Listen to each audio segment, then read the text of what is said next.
So this segment, because apparently I hate my life, we're going to be reacting to this video from Politics Show, which is a compilation of Suella Braverman's worst bits from the Tory party conference. Yeah, this is ugly. This is ugly. I've only watched a few minutes of it, but yeah, shouts out Politics Show for getting this stuff. And yeah, I hate life. Let's watch this. I apologise, audience.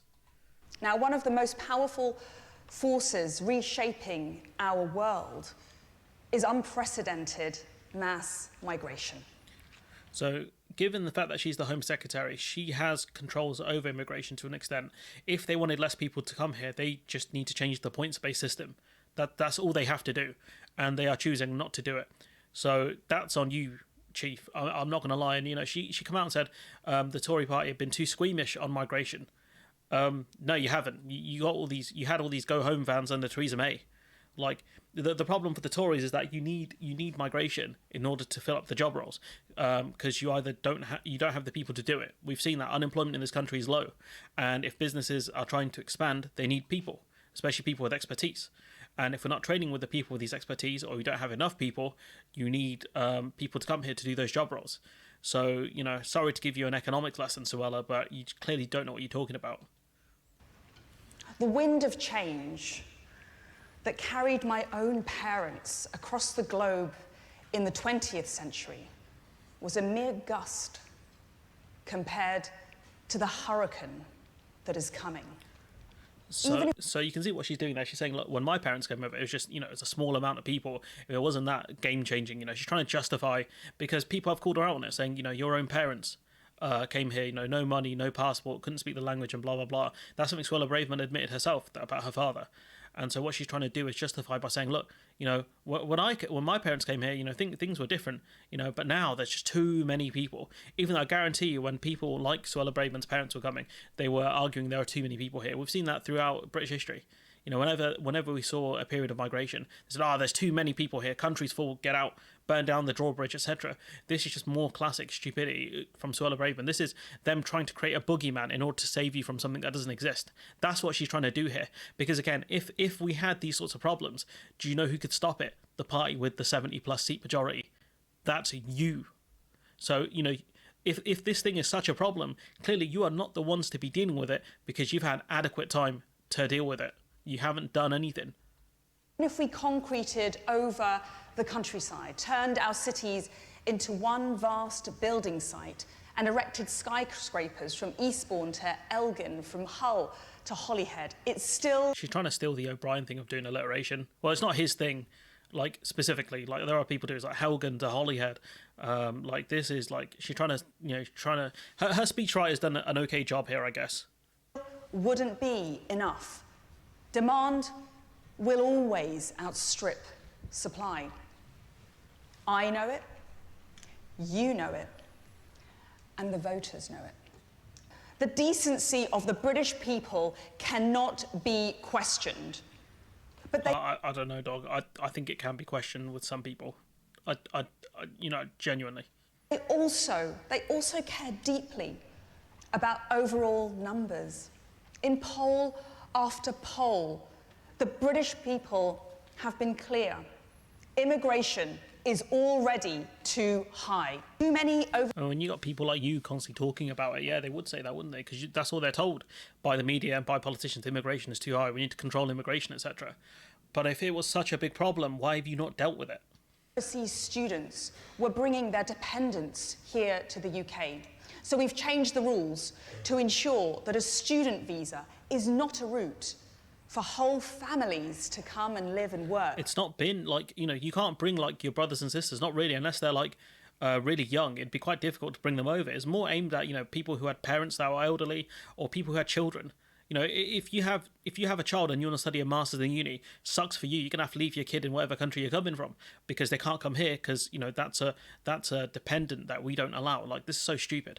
This is, again, she's just creating a boogeyman here. This is tragic.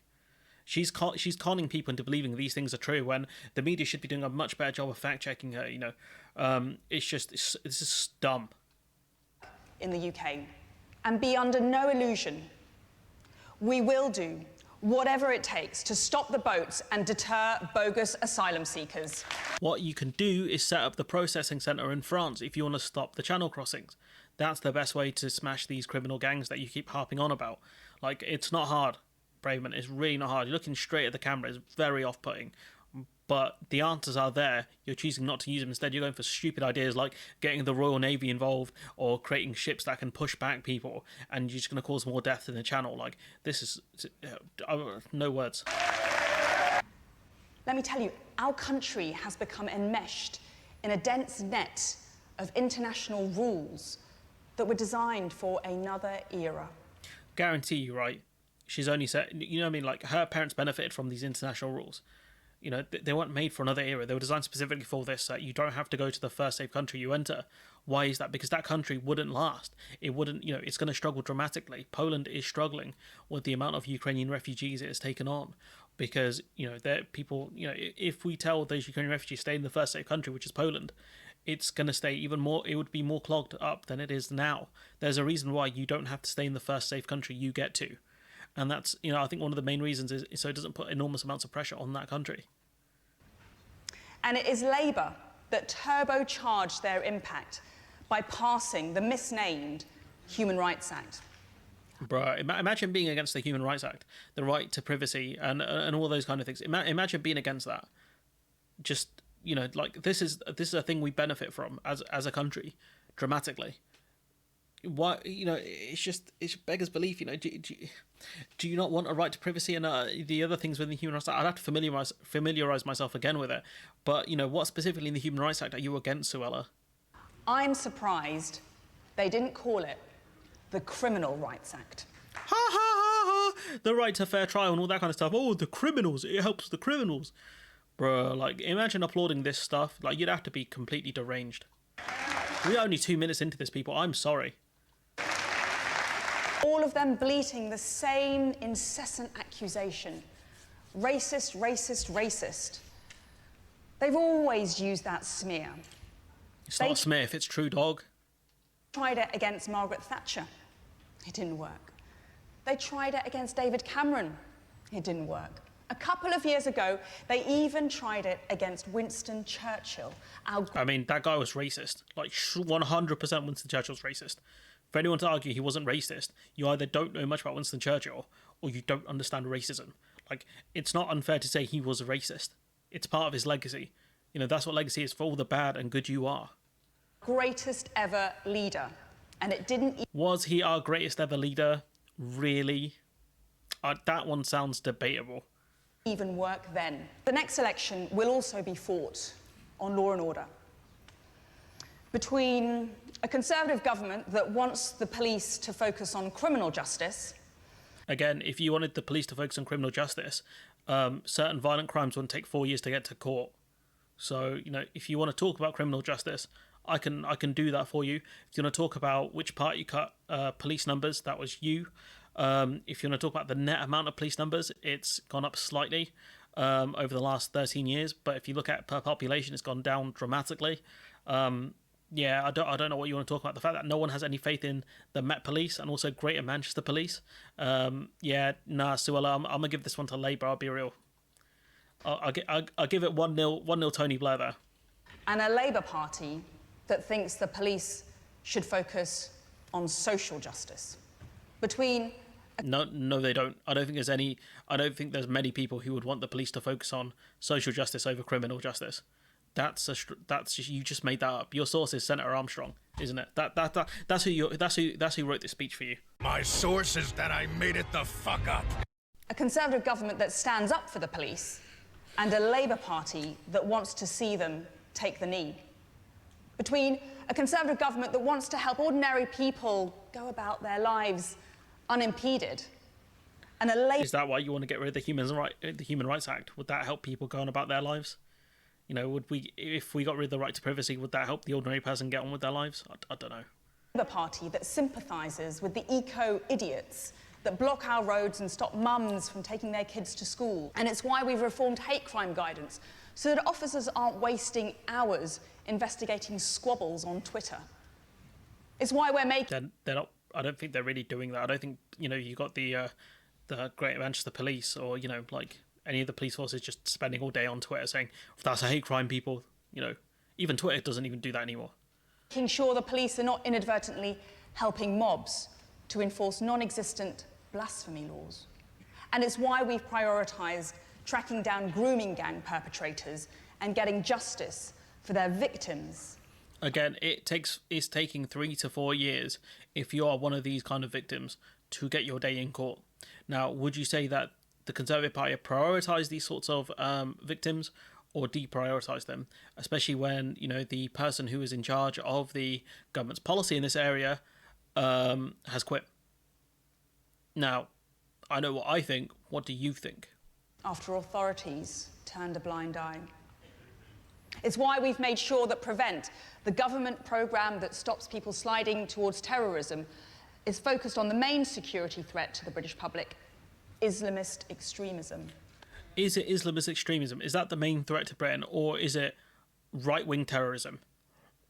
Because let's not forget which group murdered an MP. And I'm saying it's a competition of which one's worse, but I'm saying that one of these groups has not been looked at very much and has caused a lot of damage. There are some of them who made it into the Met Police. So what I'm saying is, I think they both deserve more equal representation, or recognition at least, of how much of a threat they are. But clearly, the Tory party are scared of one over the other and would rather talk about one over the other, maybe because one of them is a bit too close to home. I don't know.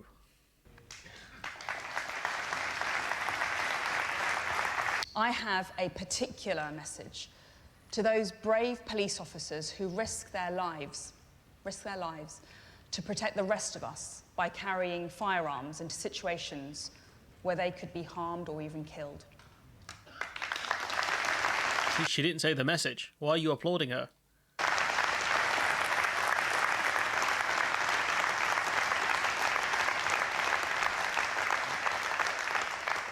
You are the thin blue line.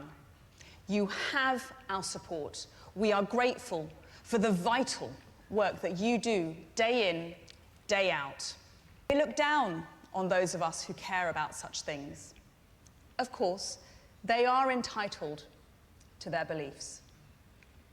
But let's be honest, these are luxury beliefs. How's she talking about? It's an awkward cut there. That was a really weird cut, so I don't know what she's talking about. What do I mean by that? Oh.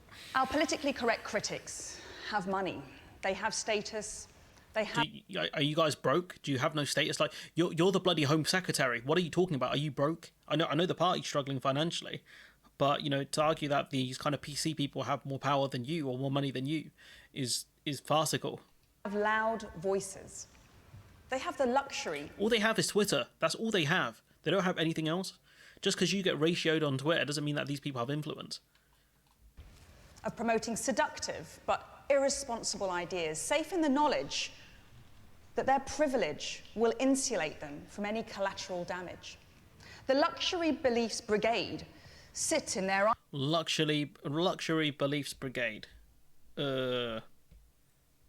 Ivory towers, telling ordinary people that they are morally deficient because they dare to get upset about the impact of illegal migration, net zero, or habitual criminals. And you can be sure of one thing. People with luxury beliefs will flock to Labour at the next general election because that's the way to get the kind of society they want. What is that? They want, and they like, open borders. What is that? It's a great question because you have no idea what you're talking about. What is that? No, they don't. No one in Labour no. The Labour Party are not pushing open borders. I think even under Corbyn they weren't pushing open borders. This is nonsense. Coming in won't be taking their jobs. In fact, they're more likely to have them mowing their lawns or cleaning their homes. They're desperate to reverse Brexit. They think... I mean, currently the Labour Party aren't, but, okay. Patriotism is embarrassing. And no, I don't think patriotism is embarrassing. I think nationalism, this toxic right-wing nationalism, there are two different terms of nationalism. The term I'm talking about is more in the English context of right-wing nationalism, toxic kind of patriotism, I guess. That's what you guys are pushing, and that stuff is bad, and everyone should be against that, yes. Being patriotic, being proud of your country, there's nothing wrong with that until you become, you get the idea that your country is better than everyone else. that's where it gets toxic, and that's where this lot kind of are. No use for their British passport unless it's taking them to their second homes in Tuscany or the Dordogne. Bro, you went to university in France. What are you talking about? You're acting like you're not part of the metropolitan elite. 100% you are. You were educated abroad. I think she lived in America. She didn't even do law here. Like this is like trying to be like I'm one of you guys. I'm an ordinary person. It's like, no, like you were educated abroad. Like you are one of these people who probably has a second home. In fact, you stay at your parents' home, claim expenses, etc. You game the system. This is just wow. Point. Ha ha ha ha. All of these people probably in the audience have second homes. These people are rich. These people, I have a simple message. You are entitled to your luxury beliefs, but the British people will no longer pay for them. What do you mean? We the money we paid into the EU, we got back, massively through increased trade and other things. What? There's another reason I think we will win the next election. Stop the cap. You ain't winning, bro. Let's be honest. It's not happening. Unless we see some major collapse in the Labour Party or some sort of divine intervention here, I can't see it happening. I am wary. There's a reason why, I often say Labour do need to do more. Because what you don't want is a system of apathy where people don't come out to vote, and that benefits the Conservatives because their votes typically come out to vote, which is something Labour should be wary of. But, for them to say, oh, yeah, we're going to win and pull this smug face. Okay, buddy. You see, we have a secret weapon. Oh, no. Well, not that secret. Everyone in this hall knows it. I think everyone... Is it you? Are you the secret weapon? Because you are a weapon. I'll tell you that for free. Who'll be at Labour conference knows it too. Okay. And our friends in the media definitely know it. I don't think you have many friends in the media. Our secret weapon is Sir Keir Starmer.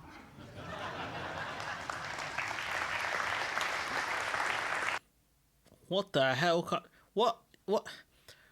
I'm not being funny, Suella, but he's polling higher than Rishi Sunak.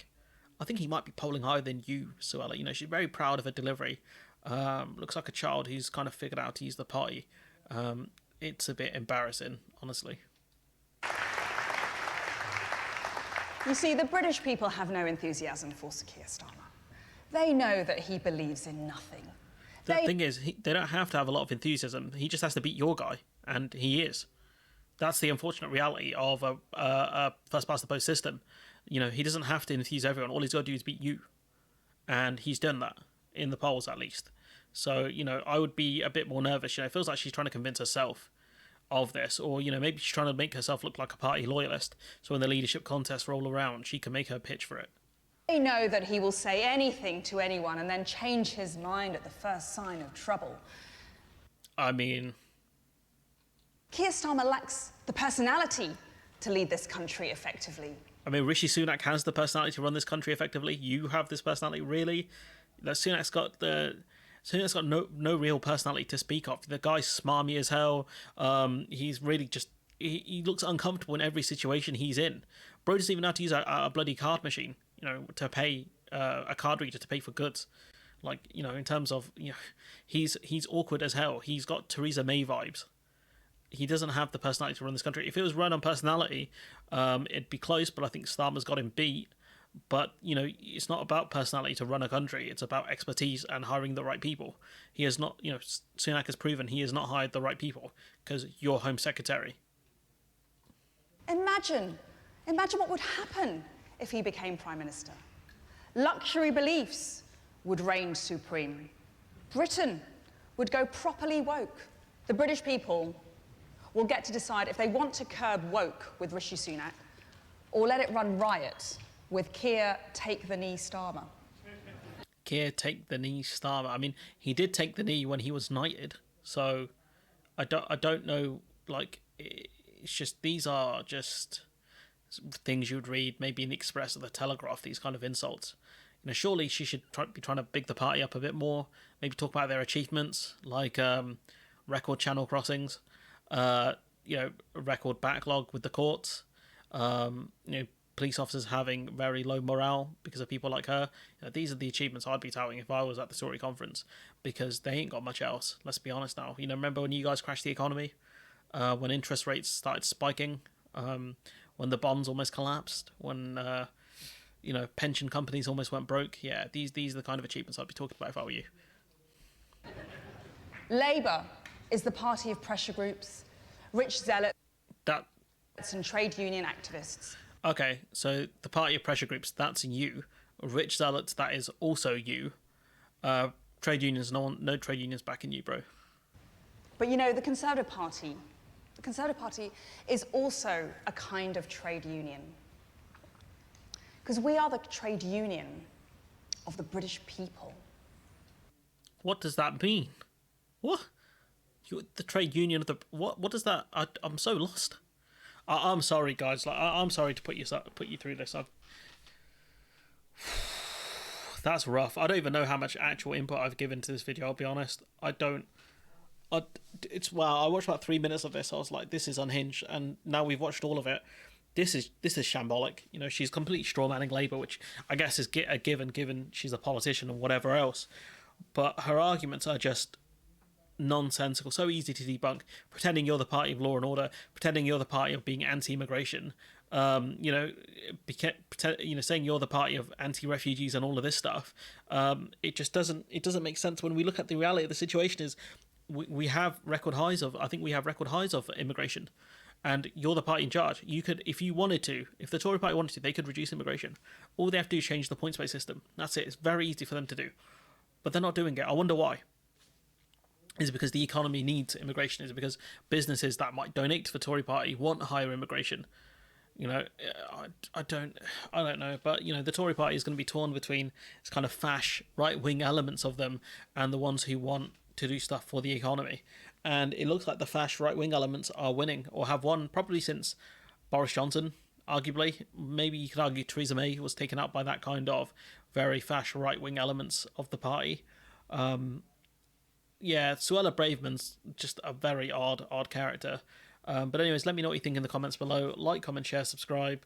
You can kind of see the cognitive dissonance in the, when my parents came, it was a minor thing, because there weren't that many people. Now, it's everyone, bro. Everyone's trying to get hit. It's a hurricane of people. God damn. Anyways, yeah, I'll catch you next time.